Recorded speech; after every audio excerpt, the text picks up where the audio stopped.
Welcome, brave souls, to the chilling depths of horror and detail, the realm where the shadows whisper ancient secrets and nightmares come to life. I am your guide through the darkness, and on this channel, we delve into the spine-chilling world of cryptids horror stories that will send shivers down your spine. First story.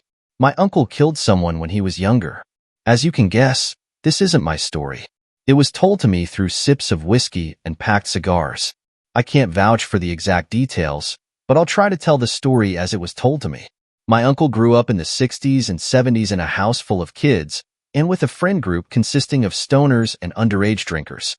He was close with almost all of them except for a guy we'll call Dan. My uncle and Dan never got along well. Apparently, Dan had dated my aunt and broken her heart. One day, the group went camping in the old woods across town. The trek was arduous. There were lots of fallen trees, low-hanging branches to duck under, and a narrow river they needed to find a way around. My uncle was the one leading them to their campsite, an out-of-place clearing that almost looked purposeful. When retelling this story, he said they had been complaining all the way there, but became practically awestruck at the sight. The clearing was more of a meadow. Beautiful flowers and tall, luscious trees formed a large ring around them as they unloaded their packs. It took them until dusk to fully set up their camp for the next 3 days. The group huddled around a campfire as night fell, telling stories and reminiscing about childhood long into the night. Someone had snuck some whiskey into their pack and was passing it around to everyone. There was when my uncle heard the tale about a cave nearby. The story talks about a group of kids who went hiking in the mountains, only for one of them to return. Shell-shocked and traumatized, the kid was never able to tell the police exactly where to find his two friends. A hush fell over the group, and unease spread. Something about that story unsettled even my uncle, a known skeptic. The group called an early night and turned in for restless sleep. My uncle had a dream that night. In his dream, he was the young child from the story. He was trekking up a steep incline, followed by two of his friends, Susan and Fred. It had just rained, and the mud was slippery under their boots. He looked back at the two following his lead and said something inaudible as a flash of lightning crashed nearby. Soon, booming thunder shook the very ground they walked on. The three marched onward as dark clouds loomed overhead, threatening to unleash a mighty downpour. After what felt like hours of walking in place, the earth leveled out as they reached a small clearing. The three children stood facing the mouth of a cave, and when they peeked inside, a sharp drop-off beckoned them closer. Susan grabbed my uncle by the arm, but her voice was drowned as another flash of lightning was followed by more roaring thunder. The darkness urged my uncle ever closer. Arm-like tendrils reached for him out of the darkness as he took another step toward the cliff edge. He could hear whispers from the pit. The voices yearned incessantly for a sacrifice. My uncle awoke from his nightmare with sweat rolling down his back and labored breathing. The sun had yet to rise, and all that was heard was the gentle snoring from his friends in the neighboring tents. Deciding he needed a breather, my uncle crawled out of his tent and into the warm night air, admiring the stars that were clearer and brighter than he'd ever seen. Like tiny, faraway flashlights in the sky. "Beautiful, aren't they?" said a soft voice beside him, snapping him from his thoughts as he turned to face Susan. "I've never seen the stars this bright." "Yeah, they're really something else." He smiled at Susan. "What did you think of that story?" she said abruptly, turning to my uncle with a curious gaze. "The one about the kids?" he asked. He had almost forgotten the story and the dream that followed. Dan always has good stories, doesn't he? I guess. He paused before recalling his strange dream. "I had a nightmare."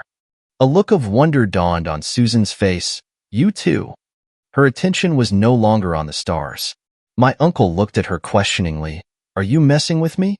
"What?" "No, I had a nightmare, too. I woke up in a cold sweat and everything." Susan put her hands up defensively. Just then, Dan stepped out of his tent, his hair disheveled from sleep. The two stared at him as he rubbed his eyes. "You two are loud talkers, you know," he spoke with a yawn. "I think you're just a light sleeper," Susan said, rolling her eyes. Dan shrugged and sat in one of the fold-up chairs surrounding the now burnt-out campfire.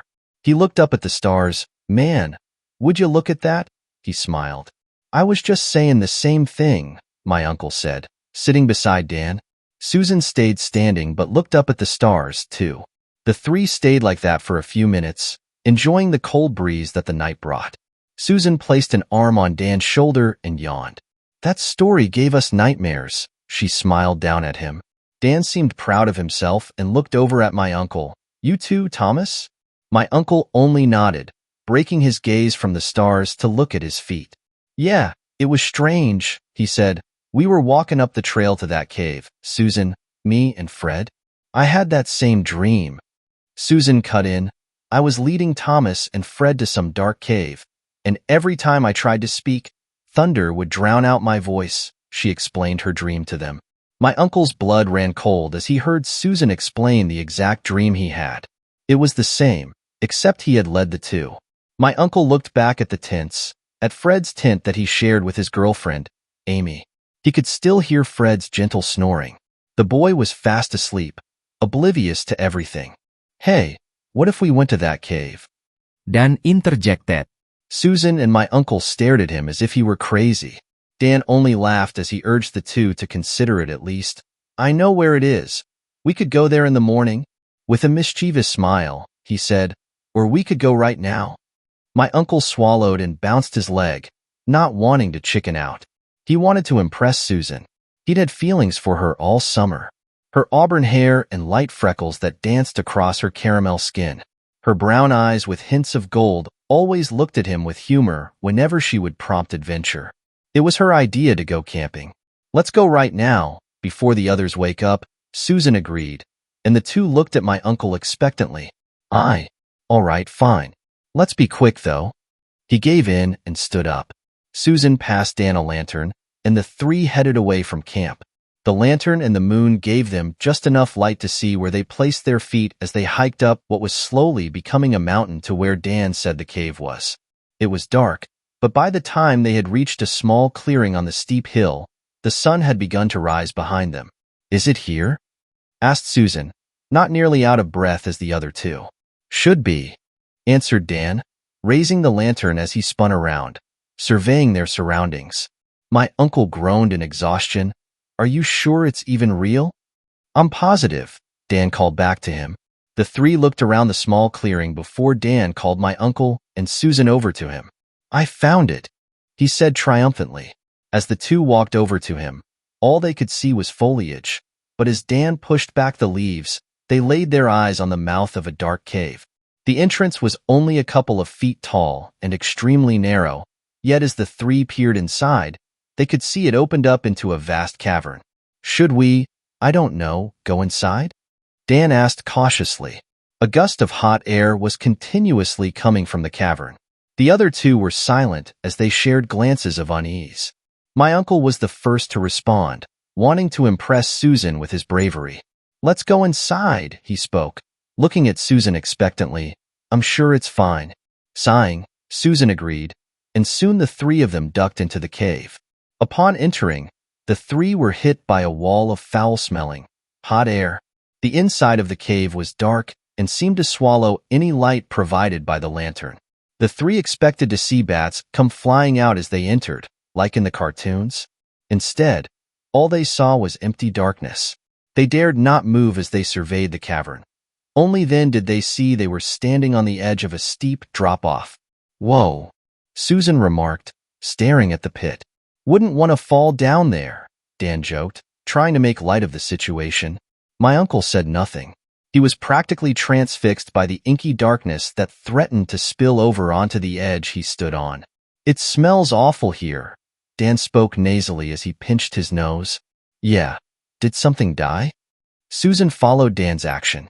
It's the pit, my uncle said finally. It's from my nightmare. Susan and Dan stared at my uncle as he stepped toward the darkness. They wanted to say something, grab him, and pull him back. Back and out of this cave, they felt they never should have entered. As Dan reached to pull him back, he caught a glimpse at exactly what my uncle was surrendering himself to. A monstrous thing of nightmares. Whether it was an animal or a being of divine creation, my uncle was not sure. But it called to him. It spoke to him incoherently, in a language long forgotten by time. It yearned for a feast, It yearned for him. My uncle internally screamed, but his body had long since abandoned him. He was a prisoner in his mind with a body that betrayed his every command. Thomas. Dan yanked my uncle by the arm back towards the cave entrance. No. The pit, the darkness. He shouted as he fought against Dan's attempt at a rescue. Tendrils of darkness pulled him closer to the pit. They were stronger than the two of them. Yet, in one last attempt to gain control over his body, my uncle decided the pit needed to be fed, or else it would not let the three go. "I'm sorry, Dan," he shouted over the voices from the pit and pulled Dan closer, yanking him to the edge before finally shoving the boy into the pit. As if like a switch, the voices stopped. The tendrils receded, and all that was left were my uncle and Susan. He looked around the cave and picked up the lantern, searching for Susan as he realized she was no longer in the cavern. "Susan?" He called out for her. He exited the cave's darkness and saw Susan huddled against a tree, staring at the mouth expectantly. The two said nothing to each other as they trekked down the mountain, sharing only glances and a silent agreement that what happened back there would never be spoken of. At least, that was until now. As I said, I cannot vouch for the events of this story. My uncle is an old, couch-hopping drunk who, although I love him, isn't known to be the most coherent man. I hope you all enjoyed this story. I know my uncle has many more that I may transcribe in the future. Second story. My grandfather was a survivor of a horrendous medical experiment at Auschwitz. My grandfather sat in his rocking chair, holding his body rigid like that of a corpse. His eyes looked like those of an old dog. His lips constantly chattered, and his fingers trembled with the Parkinson's that was eating him away like a cancer. We both knew he didn't have long left. He looked at me with his strange, yellow eyes and gave a weak grin. "Elias, I think I should tell you the story of my childhood," my grandfather said, a single tear rolling down his cheek. "I will tell you of what happened to me when I was only 13 years old, when I was sent to Auschwitz with my father by my side." This is the story he told me, unbelievable as it is. Though my grandfather has been dead for years now, his story still stays with me to this day as an unbearable burden on my heart. I still remember the moment we arrived at the camp like it was yesterday. We were exhausted and starving.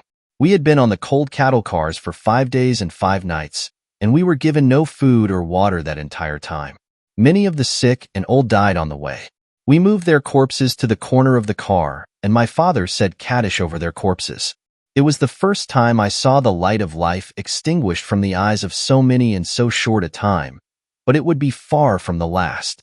Finally, long after the night had come, the doors to our cattle cars slid open. Pale, starving creatures in striped black and white rags stood around SS soldiers in black, spotless uniforms. They grinned as the death's head insignia and sharp lightning bolt runes gleamed bright silver. The SS men all had vicious German shepherds who lunged at the frightened prisoners, gnashing and snapping at the air. I saw more than a few people get bit by the vicious dogs. They had deep bite wounds and chunks torn out of their flesh, and we all learned to avoid the dogs and the SS men as much as possible after that. In the dark night, we were formed into lines. Old women held the hands of their small grandchildren, and sons tried to stay with their fathers. We moved forward. Up ahead, I saw a man in a black SS uniform whistling a tune from Wagner.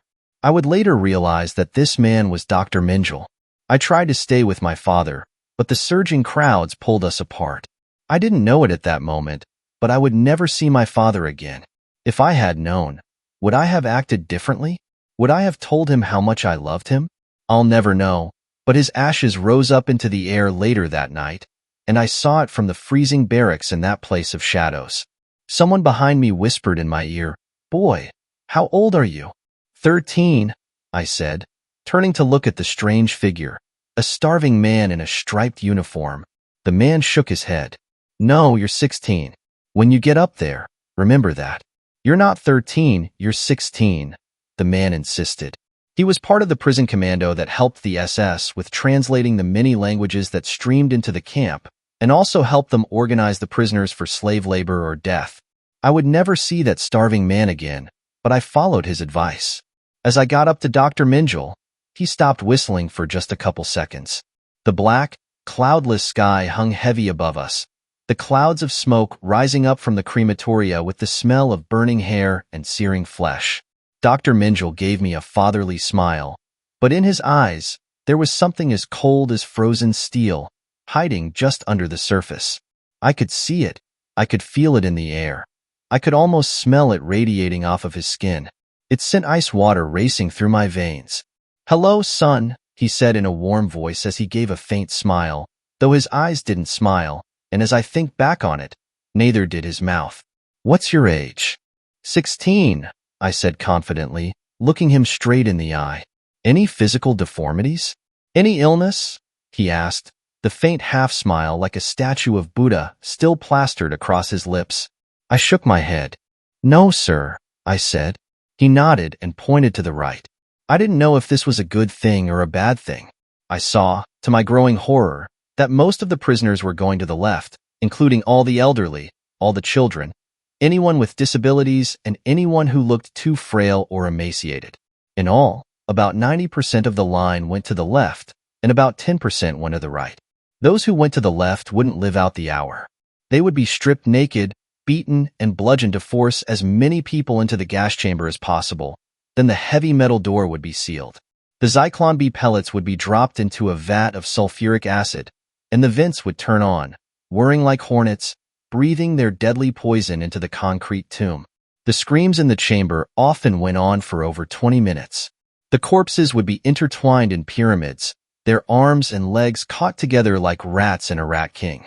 The cyanide gas prevented their lips and fingernails from turning blue, and made the corpses look pink, almost healthy, except for their frozen, terrified death masks and sightless eyes. In 1944, while I was at Auschwitz-Birkenau, I was coming back late from a work detail in the nearby concrete factory with some other inmates. We passed through the freezing winds and whipping snow that bit like an ice pick into our bodies. There were open-air pits that belched black smoke into the air constantly. What a world we lived in, where the graveyards rose into the sky and the blackness of space descended on those below. That was the night when my faith in God finally died forever. As I would learn later, the SS had a recent shortage of Zyklon B, the cyanide pellets used to exterminate masses of human beings and turn them into ashes and fetid, reeking smoke. The advances of the Red Army had caused issues with delivering it, and a transport of children had just come into the camp. The SS men and the capos loaded these children, most of whom were no older than 7 or 8, onto the beds of 2 dump trucks, beating them with truncheons and kicking and punching them. When the crying, bloody children were finally all settled in on the back of the dump trucks, they had drivers back them up towards the inferno of burning bodies. I watched, horrified, as they slowly angled the beds downwards. The children began sliding out with horrible, wretched screams. They fell into the pit of fire. I watched their hair burn, their skin blacken and sizzle, the drops of fat melt and drip off their shrieking lips. Some of them tried to crawl out, but the black-clad SS men went around with long sticks and pushed the half-dead, writhing children back into the scorching flames. My grandson, I tell you truthfully that this is what I saw with my own eyes, heard with my own ears, when I was only 13 years old. The screams of the burning children went on for 15 or 20 minutes. It felt like, at that moment, we stood in the center of the universe. God had died. He had murdered eternity and left us alone in this endless pit of suffering and death. There was no justice, I knew, and if God was real at all, then he was either evil or insane. The faraway stars of cold white light seemed to turn and look down on us, all of us, the living and the dead alike. The wind whipped past us, screaming with the voices of the damned. Sometimes, late at night, I think I still hear those children screaming as their bodies burned and blackened. Is it any wonder, then, that I almost never sleep, and when I do, I wake up shrieking as mountains of pale, burning corpses flash across my mind? One day, during selection, I saw Dr. Minjal again. He looked me up and down and wrote something on a clipboard. Later that day, I was told by the capo that I would be moved to the medical ward. The medical ward? I asked, confused. Why? I'm not sick. The doctor requests your presence, the capo said sarcastically, giving me a little bow. He was a fat man with a face like a bulldog and red hands like a butcher. He loved to beat and rob the prisoners under him. Move, scum. Double time. Get your ass to the medical barracks. I didn't need to be told twice. I quickly scurried away, constantly glancing back to make sure no blows from his fat hands would rain down on my head.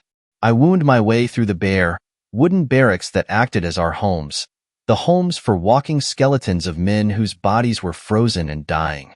Within these barracks, we were often packed so tightly together on the hard, wooden planks that one man couldn't turn around in the night without every other man in the row having to move.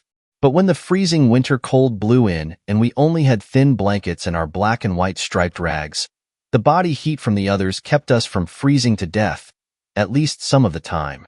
Corpses were taken out of the barracks every morning, prisoners who died from the cold, from hunger, from dysentery or disease, from beatings and murders and suicides. It was like a constant stream of death, a waterfall of oblivion crashing forward. The corpses came, but the fire ate them all greedily and exhaled only fetid black smoke in response. I walked into the medical barracks, sat on a chair, waiting. I saw my friend from the work commando, Moshe. His dark, serious eyes stared through me, as if he didn't see me. He had a straight nose and high cheekbones on his aristocratic face, though he now looked as pale and starved as I did myself, no more than a bag of bones wrapped in skin and clad in rags. "Eliezer," Moshe said, suddenly realizing I was there. "Were you chosen for this too?" I nodded grimly, not knowing what he was referring to, but feeling in my heart it was nothing good. Nothing good ever came from this camp, after all. Nothing but reeking smoke and ashes came from it. Nothing but the hurricane of souls whipped away in the currents of the Zyklon became from it. "Do you know why we are here?" I asked, fidgeting and nervous. I glanced around, seeing a clean, well-stocked medical room beyond with a surgical table in the middle. There were bunks in the back of the medical barracks where the lucky ones would live. We even got increased rations of sawdust bread and watery soup. "Dr. Minjal wants us," Moshe said simply, and his eyes looked through me again. His mind seemed to drift off, far away from this world of suffering. My emaciated body was such a heavy thing. It felt like the weight of the entire universe was contained within that body. I despised that body, that starving, sickly thing that followed me like a shadow. I wanted to be free of it, to see the highest reality without a body, to see truth without this constant suffering and agony, the constant hunger and cold and beatings and the stench of death. But it wasn't to be. Dr. Minjal walked into the barracks a few minutes later, surrounded by female nurses clad in white. He looked at me and Moshe. His cold blue eyes sparkled with intelligence. He always kept his black SS uniform perfectly cleaned and ironed. It gave an impression that some black knight from a lost tale of the Dark Ages had just wandered in. He held a clipboard in his hand. He glanced down at it, frowning. Then he spoke in clipped German. "A. 9971 and A. 8991. You are hereby required to participate in a medical experiment that will test the effects of certain drugs on the body. We do this under the authority of the Greater German Reich and our Reichsfuhrer SS Himmler. You will stay here in the medical barracks until the experiment has ended," Dr. Minjal said. As soon as he was done, he walked briskly over to the dark room with the surgical table. He came back out with 2 syringes filled with some black fluid that shone with glittering rainbows. He came up to me first. "Hey, 9971, your arm," Dr. Minjal demanded. I stretched out my arm. He applied a tourniquet. When the vein throbbed like a fat worm, he plunged the needle inside and pressed down on the plunger. I felt something like lava ripping its way through my body as my breath caught in my throat. I thought I was choking and dying. My heart beat so fast in my chest that I feared it must explode. Dr. Minjal walked over to Moshe as my vision turned white. I groaned, my teeth chattering, and then I fell forward onto the wooden floor. I must have lost consciousness, because when I awoke, it was night in the medical barracks. I found myself laying on a bunk. A small serving of sawdust bread and thin, watery soup was laid down next to me. Still sleeping, I saw the form of Moshe, his face as pale as a skull. "Moshe?" I whispered, trying to push myself to my feet. My head throbbed. I looked down at my arm, seeing a spreading patch of blackened necrotic tissue spreading from the injection site. It almost looked like shiny scales were spreading across my skin. I looked down at Moshe's arm and saw the same dark patches there. Wake up, Moshe, please. I need you. I need someone. I can't do this alone. But in my heart, I knew that we were all born alone and we all died alone. Moshe couldn't help me with anything. Even God couldn't help me here. He didn't listen to our prayers or hear the Kaddish read for the dead. He had turned his face away from us, and every dying heart there felt that great emptiness as the life was extinguished from their eyes. I shook Moshe gently, not wanting to scare him. His eyes flew open. He looked up at me, and I saw with horror that something was wrong. His eyes had become slitted and yellow, like the eyes of a serpent. He hissed at me. A thin stream of frothy blood bubbled from his throat as he gurgled, pushing himself up like a zombie. What's happened to you? I asked in panic, backpedaling away from the transformed Moshe. He looked like a rabid animal, his eyes gleaming with insanity. He came at me, and his teeth looked longer, sharper, more predatory. They looked like fangs. He leapt off the bunk, soaring through the air towards me. As he gnashed his teeth, I frantically tried to push him away.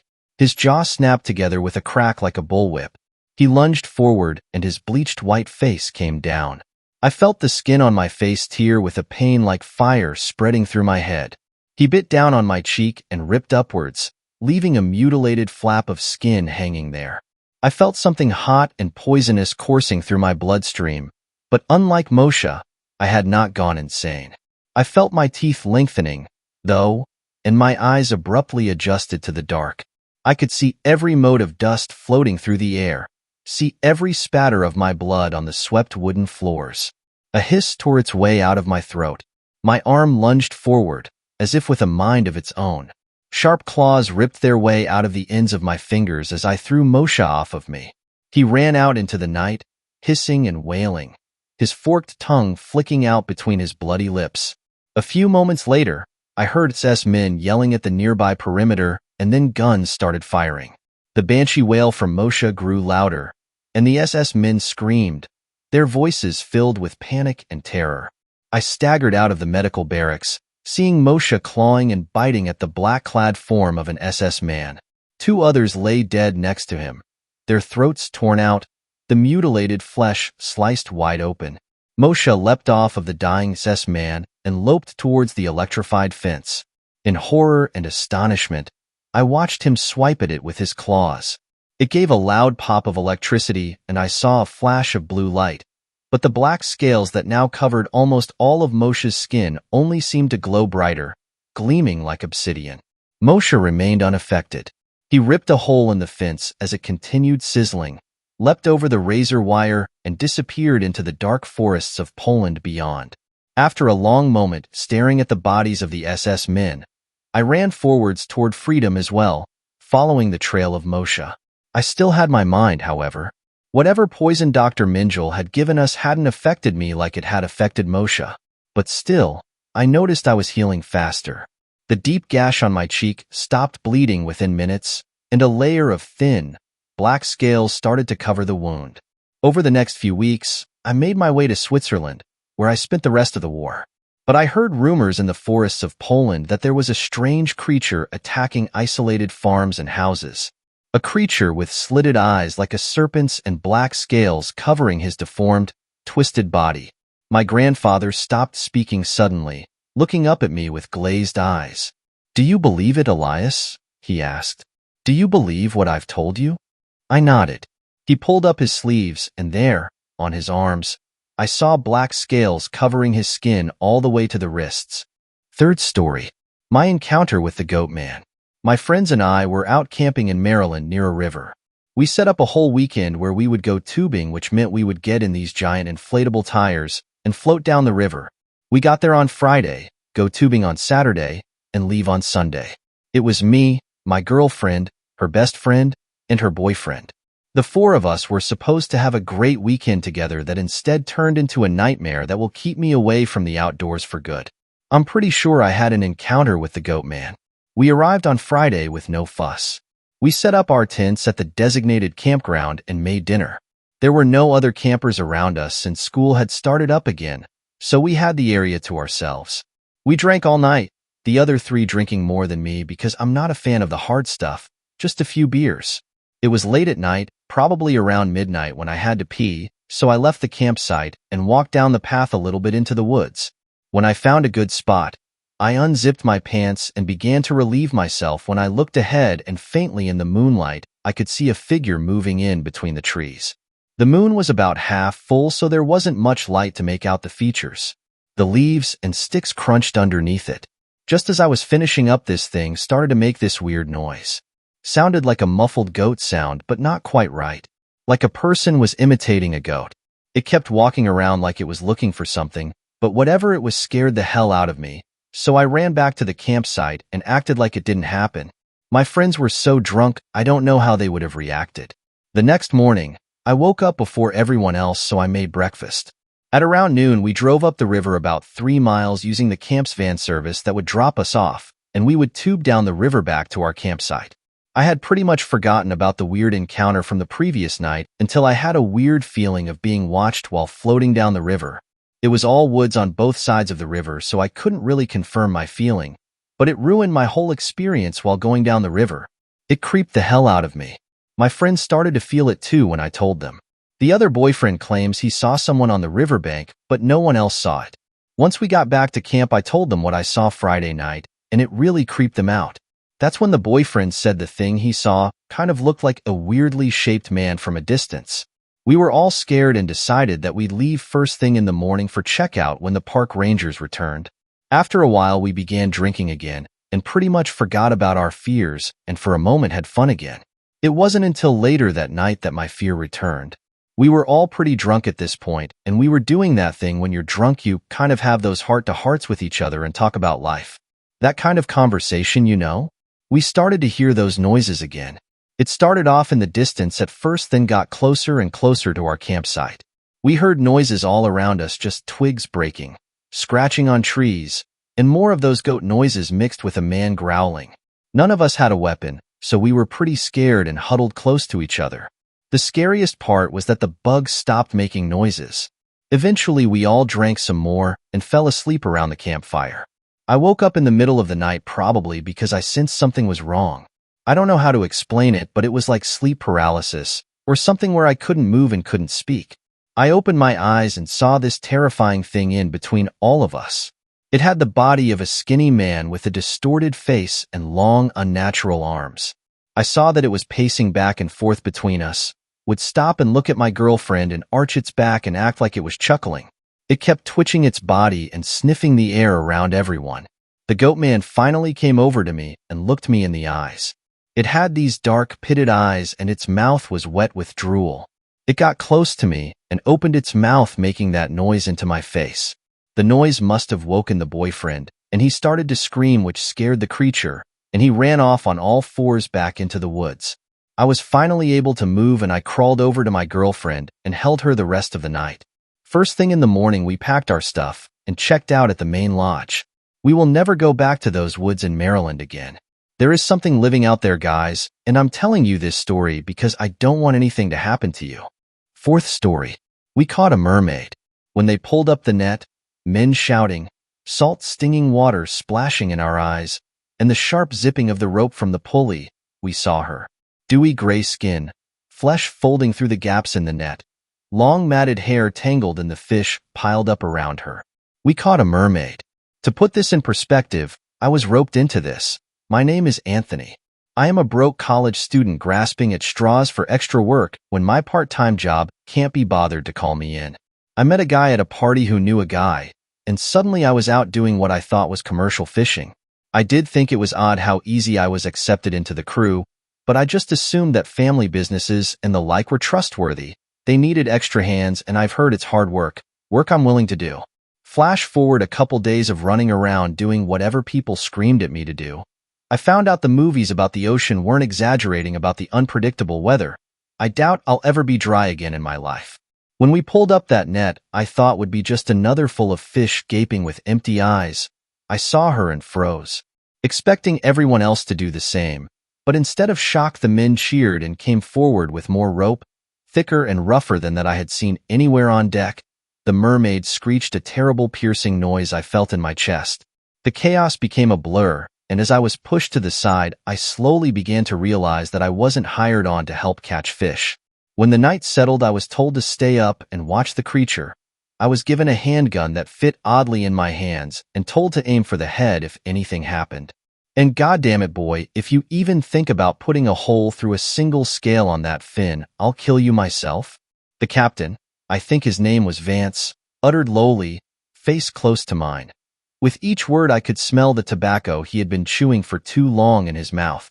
The cracks of dryness crawling from his lips up towards his nose gave him a sinister, sickly look as he glared up at me. Right, of course, sir, clumsily I answered, as intimidated as I'm sure the man had planned. I sighed when he turned and finally went below, relaxing a little. The mermaid was still trapped in the net hours later. The men had placed her in a large wooden basin full of ocean water, just big enough so her tail wouldn't hang over the side. The mermaid was large, bigger than any woman I had seen, her skin round and sagging, folding over itself in her cramped prison. She hissed like a snake and thick bile filtered through the rows of jagged teeth in her mouth. This was a monster. I mulled about that thought while I watched the waves fold over again and again, listening to the heavy breathing of the creature behind me when it spoke. I've heard of men. The mermaid's voice was low but feminine, raspy and unused. I stayed facing away from her, just a couple feet from its basin, terrified to turn and look. Hear me? I've heard of your kind, she continued. I've heard what you do for things you value, things like my scales. I coughed and glanced in her direction. The mermaid was reaching towards a shell that rested on the dull wood of the deck, almost close enough to reach. My sisters have seen of your greed and never returned. My mother swallows your gold in return. She chews on your kind that come to her. Her claws dug into the deck and snapped when she pulled at the iron nails. Her blood was red. Your mother? I turned finally, watching her heave in pain as she reached for that small white shell. The ocean. I coughed again. That can't be right. You're obviously a mammal. The ocean isn't alive. The mermaid looked up at me, not caring that I was watching her in her task. The ocean is creation. My mother is all that is left of true darkness in the world of men. Mankind does not like a darkness he cannot manipulate. She created us knowing this. Her eyes were gray. They looked as dead as any fish we had caught on that trip, but they had a sharpness to them. I knew she could see me. I faced away from her again. If you say so. A few minutes passed and I could feel the itch rise in my throat, the one that had been crawling back to me every time I coughed it out when she spoke again. I hear them, my sisters. They are here to crush your boat. The mermaid raised her voice in excitement, and my panic spiked, taking the place of my cough in my throat. Clutching the gun in my hands, I prepared to lift it towards something, anything, as I ran to the side of the boat. I wish I could say I saw 10, or maybe 20 of the same kind of creatures as she. But unfortunately, I saw nothing but a shaky reflection of myself. The quick snapping of rope and a great heavy splash sounded behind me and I faltered. I knew she was gone, her and that shell she had been reaching for. And boy, was I afraid to hear about it in the morning. I'm telling you this so I can stay sane. I have never seen the men I met on that boat again. Everyone I tell doesn't believe me, or thinks I'm telling a wild tale. I learned on that day that the ocean is alive. I'm hoping one day that we as humanity will stop hurting it, or it might just swallow us in return. Fifth story. I met Goatman in the woods last night. I love hiking. I love walking into the trees, getting further and further from civilization. The sounds of industry grow dimmer and dimmer. The sounds of nature take over. But that was before last night. Before last night, I thought I knew what was in the forest. I was sure that the most dangerous thing was a hungry bear or a twisted ankle miles from help. I may have been a fragile female, as my father liked to claim, but I was tough. I had more than enough knowledge and experience of basic survival. But meeting monsters, meeting Goatman, I expected none of that when I waltzed into the woods for what I figured was a routine overnight trip. I'd done it many times before, rolled into the parking lot of the Appalachian Trail at 8 a.m., armed with a small tent and the backpack it was attached to. My backpack was packed with food, water, a flashlight, a change of clothes, a first aid kit, a lighter. I was prepared. I thought I was prepared. It's always after I've gotten out of my Subaru and moved to the hatchback of it that I take in any others in the lot. A couple and their dog were making their way into the forest. Another car was already locked and left, and a pair of men, big guys wearing camo. They were hanging out by the tailgate of a truck, beers in hand. I turned away as one of them seemed to notice me looking. I could feel their eyes on me, though I ignored it. I glanced at them only briefly. They had fishing poles. Why do you need camouflage for fishing? I had thought to myself. I was focused on getting my gear out, so I didn't notice at first when one of them walked closer. His foot finally landed on a branch, that telltale crunch alerting me to his presence. He reeked, a mixture of cheap beer, sweat, and grease. He was smiling a gap-toothed grin. His beard was ragged. When he spoke, the stench grew. Better be careful out there, darling. These woods get dark at night. His eyes trailed over me. I puked a little in my mouth. Thanks, I forced a grin. But I think I'll be fine. I finished putting my backpack on with a pointed clip of the chest strap. He grinned wider, though he took the hint and stepped back. I closed the hatch and moved past him, not bothering to fake politeness any longer, keeping my eyes ahead of me. I pressed lock on my key fob and dropped the keys into one of my cargo pants pockets. The man and his friend were chuckling as I made my way across the bridge toward where the trailhead split. The sound made the hairs on the back of my neck stand up. I felt watched long after I turned the corner out of sight, following the creek down into the valley between the mountains. I should have left, shouldn't have ignored the way my instincts were screaming. Fortunately, I was good at ignoring things by pushing them to the back of my mind. By noon it was all but forgotten. The silence was strong, only broken by the occasional cry of a bird or the gentle rustle of leaves as a squirrel hopped by. It was a deep sort of silence that only the white noise of the breeze blowing through the trees could achieve. That's why I hiked. I could let it all go, focus on nothing but my footsteps, my breathing, the quiet murmur of the river. I stopped for a granola bar at what was probably an hour past last time I looked. I wasn't concerned with time at the time, so I can't say for sure.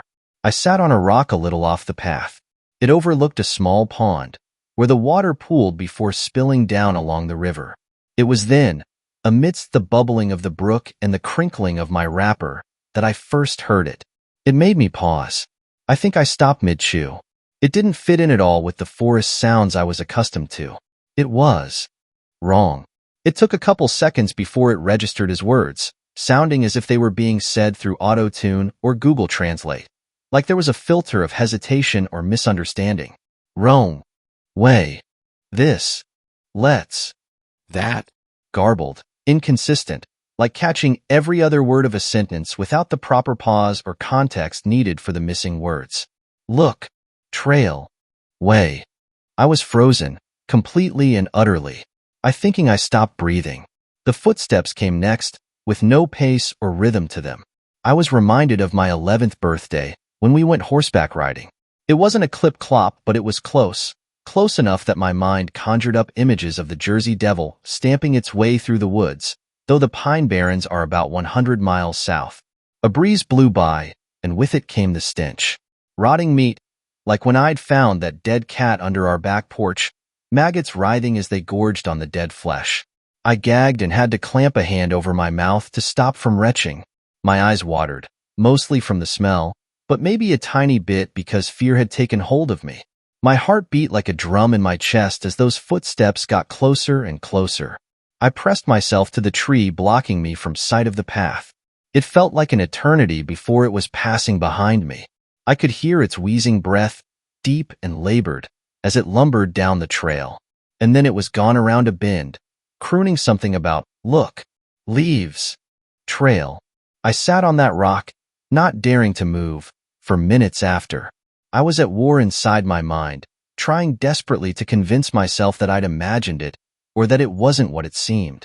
Maybe it was a confused old man lost in the woods. Maybe a dying deer was downstream somewhere. That explained the smell. But I pushed it to the back of my mind, shaking my head. If I don't think about it, then it doesn't worry me.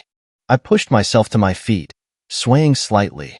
I looked at the half-eaten bar in my hands, my stomach rolling at the thought of food. I threw the bar in the river and shoved the wrapper in my backpack. I drank half a water bottle, suddenly desperate for that cleansing cold on my palate. I contemplated leaving, but I didn't. I certainly didn't want to continue after it, but to go back now would mean walking during dusk. I wouldn't be back to my car before dark. If there's one thing I was always told, it's that there is never a good enough reason to be walking through the woods at night. The predators came out at night. I cautiously got back on track, keeping my pace slow so as not to catch up to nothing. Because there was nothing there, right? I walked for another hour or two, hyper-aware now of every sound and movement. At one point I thought I heard more words behind me. There was also a faint smell, not one of decay, but still like something I'd smelt before. I kept on moving. The spot I was looking for was only a little further, and I found myself hurrying despite my fear, ready to set up camp and hide myself away for the night. It seemed like the sun was setting before I knew it. By then, I had made it into the clearing I generally used as camp, which I'd finished setting up in no time. Where I was off the trail quite a bit. It required a fair amount of effort getting to, being as it was through the thicket of non-trail, but I felt oddly safer, tucked into an innocuous part of the forest I was sure only I knew about. I'd stumbled upon it by accident a couple years ago, after getting briefly lost. I contemplated setting a fire like I usually would, which is probably frowned upon, I know, but I felt like it would draw too much attention. That feeling of being watching, like tiny pin pricks along my skin, had started up again. I forced myself to breathe as I sat in front of my tent and choked down a peanut butter sandwich for dinner. The full darkness of night soon prevailed. The stars shone brightly through the trees, and I laid down on a blanket to watch them for a while. It was then, as I managed to find a small semblance of peace, that a twig cracked in the distance. I frowned and sat up, peering into the darkness around me, though I couldn't see past where the clearing ended. I was just reaching for my flashlight when the wind blew again, my hair lifting with it. And there was that sickly sweet smell of decay. Panic started to set it. I hurriedly moved into my tent, zipping it up securely. I hugged my knees to my chest and listened, squeezing my eyes shut as the noises grew more frequent. Another broken branch, shuffling of leaves, ragged breathing. I found myself shaking my head, thinking that this couldn't be happening. Not now. Not to me. Look. Trail. The voice was just as grating as before. Wait. Dark. It grew closer. I could hear the moment it stepped into the clearing, the sound of brush giving way to the whispering of grass. My mind was going 100 miles an hour, trying to piece things together. The smell, the limited words, the clop-clop of cloven feet. It hit me suddenly what it was. What it had to be. Goatman. I'd read about him plenty of times on No Sleep. I'd laughed those stories off. I certainly wasn't laughing now. As Goatman shuffled closer to my tent, he began circling it. There. Dark. Wait, he repeated, pausing his steps every now and then. I was praying he'd go away. Maybe he didn't know I was in here. Maybe he'd get bored. Dark. Ambush. Tent. What? Where had he heard that? Because that's what this was, right? He only had words he'd heard before. Who on this trail had said that? My panic continued to rise, though I didn't dare make a move. Twigs snapped suddenly, somewhere in the direction of the trail. My head snapped to it involuntarily, and I had a sickening image of Goatman doing the same thing, listening for more words. The footsteps that grew closer sounded like they were being made by something. Someone, desperately trying to keep quiet but failing. Why do you need camo for fishing? I thought again, this time just a bit hysterically. Goatman happened to have stopped on the opposite side of the tent, which favored him by allowing him to remain unseen. Not that it wasn't almost pitch dark out there, save for the moon and stars. Goatman lingered for a second, my attention snapping between him and the bumbling from the other direction, before he ambled away into the night. There was a second where I stayed perfectly frozen before that survival instinct I mentioned finally kicked in. I scrambled to grab my wallet from my backpack, then shoved it in a pant pocket. Keys, check. Phone, check. Flashlight. It'll give me away if I use it, but it's heavy duty. Good for swinging. Check. Shoes tied. Check. Deep breath. I paused to inhale deeply. Check. I put my hand on the zipper and stopped to listen, They were probably just about at the edge of the trees. The opening of the tent wasn't facing towards them, but it wasn't facing away either. But Goatman had gone that way, so that was a no-go anyway. The steps stopped, and I knew they must be looking right at me. I took a second to decide how to approach my escape. I'd already decided that my tent belonged to the woods now, and my backpack would only slow me down. Do I hurtle out and book it? Or do I casually get out and then run? I placed my hand on the zipper. It was now or never. The sound of the zip seemed as loud as a gunshot. I slowly climbed out, making sure not to appear aware of the eyes on me. I gave a slow stretch, eyes steady ahead. I took a breath and pushed down all my fear and panic. Then I broke into a dead sprint. I heard one of the men shout, but I didn't hesitate as I ran towards the forest. The plan was to run straight and then cut right to get back onto the trail. I knew if I got on the trail that I could outrun them. I could hide if I needed once I was far enough away. They thundered after me, cursing loudly. I hit the layers of trees with a stumble, but my momentum kept me going. I couldn't see more than a few feet in front of me, the trees' black lines cutting through the gray. My arms got scratched as branches whipped past. I wanted to turn my head to see if they were close. I could make out the sound of their steps over mine. I wanted to see if I could make out any sign of the trail I was running parallel to, but I didn't dare do so, for fear of tripping horror movie style. I fell anyway. 1 second I was upright, and the next I was falling, landing hard on my shoulder.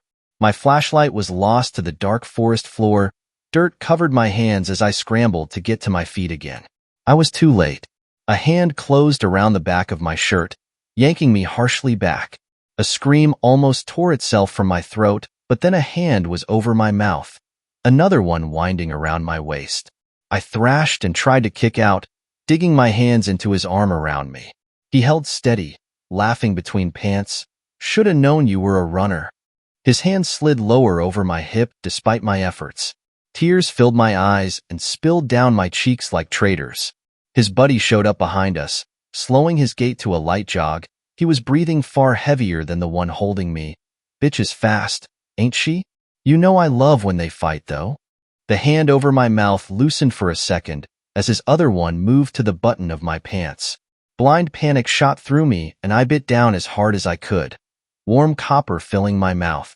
Fucking whore, he yowled, grip going slack. I threw my entire weight forward, once again sent sprawling. The next seconds were a blur of hands grabbing at me, rocks digging into my hands as I struggled to get traction. I was sure for a moment that this was it. I was done for. I had thought Goatman would be my end. Not this, not like this. My hands touched metal just as my ankle was grabbed.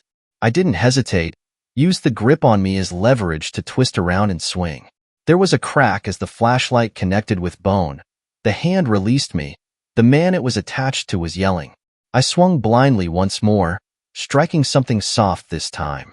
The hands reaching for me were gone. I no longer tried to run forward. Instead, I focused on getting to the path, cutting into the woods at a 90-degree angle.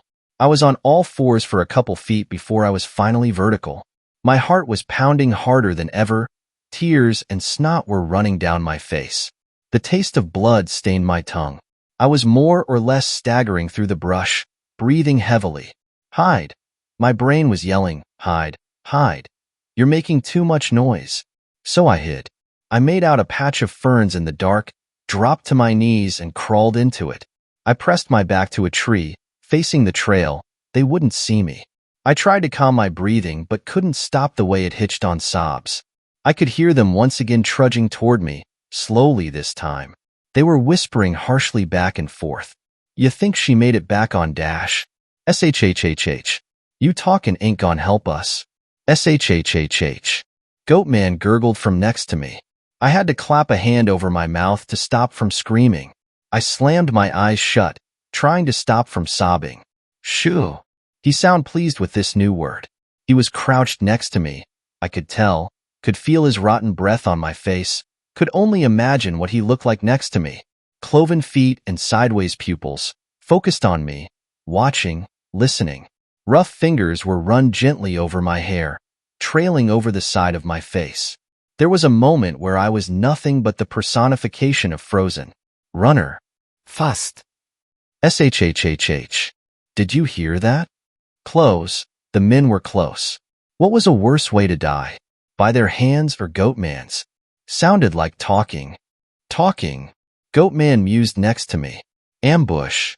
And then he was gone once more, heading back towards my tent. His steps weren't light, branches crunching under his feet as he went. Listen, that way.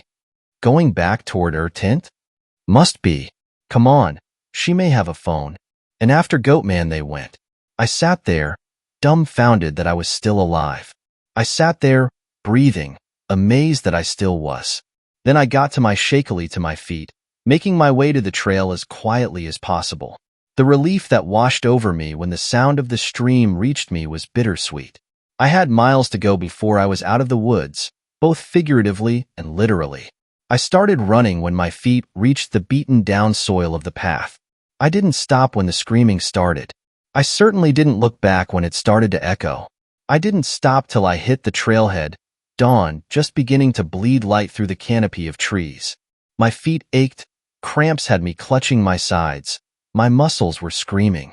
I paused only to throw up, dry heaving long after my stomach was emptied. There was a brief, sinking moment of terror when I saw my car and their truck in the parking lot, the thought that they'd done something to it suddenly hitting me. They evidently didn't think I'd be making it out alive, as my car started fine. My hands were shaking as they gripped the wheel. They were shaking the whole drive home and long after I'd made it there. I locked all my doors, pulled all the blinds, closed all the curtains. I showered and sobbed and brushed my teeth till my gums were red. I chased a sleeping pill with a bottle of water, then took another just for good measure. I slept and thankfully didn't dream. I wrote this all just now, after waking up. This is just as much a warning as it's a way to get it off my mind, so I can hopefully push it all down. I finish with this. If you ever find yourself alone in the woods with monsters, pray that there's something worse out there. It may be the only way you survive. And if that something worse happens to be Goatman, don't you dare say a word. Because if you have, then I'm afraid it may be too late.